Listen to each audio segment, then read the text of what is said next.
Hello, hello madlang people. Ikot mahal. Andito na naman po ako at pumasyal, gumala at nung dumating po kami dyan sa Alocare Beach, ang ginawa lang Kakahilo. po namin ay All umikot around the ng world. umikot. Ayan na. Kaya kung ikaw ay medyo mahihiluin, wag mo Hindi, wag nang ka panoorin masyadong tong video na to kasi mga beshi, mahilo kayo katulad ng pagkahilo namin. Ako lang pala. Okay. So ayan, si Gretch, ganyan yung gusto niyang anggulo. Ganyan daw. Medyo slant na ewan ko, hindi ko maintindihan. Ano ba yan? Hindi naman ako kayong ano. Ayan, ako naman ang hahawak. At muli, ang gagawin namin ay Diba? iikot ng iikot. Idol kasi namin si Sarah G. Ikot-ikot lang, ikot-ikot, ikot, ikot. Ayan. So, napagod na akong umikot, kaya maglalakad naman kami. Pupuntahan namin yung ibang part. Pero ikot pa rin naman ako dyan. Abangan nyo na lang mamaya. So, pupunta kami doon We're sa here at the part Colosseum. doon ng konti. Yung may tulay. Colosseum daw to eh. Yan. Makinig na lang kayo doon sa mga pinagsasabi ko. Ruins. Diba? Ikot ulit. Pero maganda akit tayo dun mamaya Feeling para vlogger. kita natin yung ano. Doon sa may doon oh. Pakinggan nyo na lang yung mga pinagsasabi ko. Sa taas para kita natin yung Oh, diva.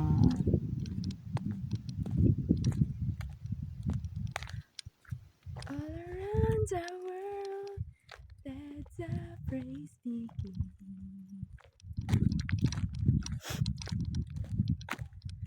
Ay, may sumasamang langaw sa amin. Naligo naman kami. Sinisipon na naman ako. Sipunin.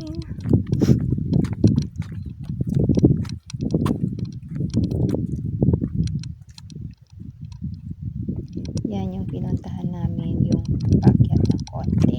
Kasi Maganda rin sana maganda kung yung meron view. tong kung meron siyang tubig dyan, no? Oh, diba? Grabe na, parang wala nang Feeling masyadong architect tao. or engineer ako. Wala Dapat may talagang tao. tubig. Dahil Hindi. lang to kapag Ramadan.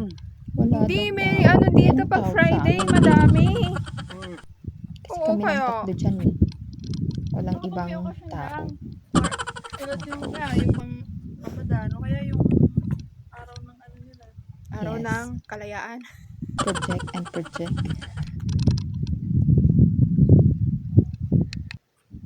Ikot. Ikot, ikot. Ayan na naman. Ikot na naman kami, mga beshi. Kasi ganyan yung uso eh. Yung ikot-ikot eh. Feeling makikiuso kami. Diba? Medyo hapon na yan. Alas 4 na. Kasi late na kami pumunta dito. At medyo mahaba yung biyahe. From Alhasa to Ocare. Mga more than 1 hour. Ganda po dito. Ayan. Pero yan lang naman yung makikita mo dyan. Yan yung sinasabi kong dapat may tubig. Tapos na kami, nag-picture-picture lang, video-video lang. Puntahan namin yung isa, yung sinasabi ko kanina, yung akit sa hagdan. Pagkatapos namin dito, tapos na. Pumunta lang kami para magano. At sumasama yung langaw. Nandiyan na naman yung langaw. Video, hindi ipopost. Yan, Sayang si ang Gretch, memory. video yan. Pero hindi ko color. naman pinapost Yes, sa I know. kanyang No, that's my highlights. Really? Akyat kami. We're going to... Dapat pa... Akyat na po kami doon sa veranda. Madami pong dito, photoshoot para sa mga taong nagpapakasal po dito sa Saudi. Dami pong pumupunta dito at Oh, may nagpo-photoshoot kalapati! po sila. Ayan na. Parang dalawang palapag kasi hiningal ako dyan sa pag-akyat namin. Siyempre, ilang taon na tayo dito na babalitaan na natin to, no? Here's my terrace. Ganda po ng scene. Ang disyerto. Makikita nyo gaano kalawak ang disyerto dito. Oh, di ba? Ganyan lang po yan. Simple lang po. Pero, pag nag-photoshoot po dito, ang gaganda po ng mga, ano po niya, effect po niya. Yung outcome po. Lalo na pag Makikita niyo sunset, po ang ganyan. lawak ng aking mga lupain. Ayan, mga beshi. Patapos na po itong video na to at sa lahat po ng umabot sa last part. Thank you so much for watching. God bless you.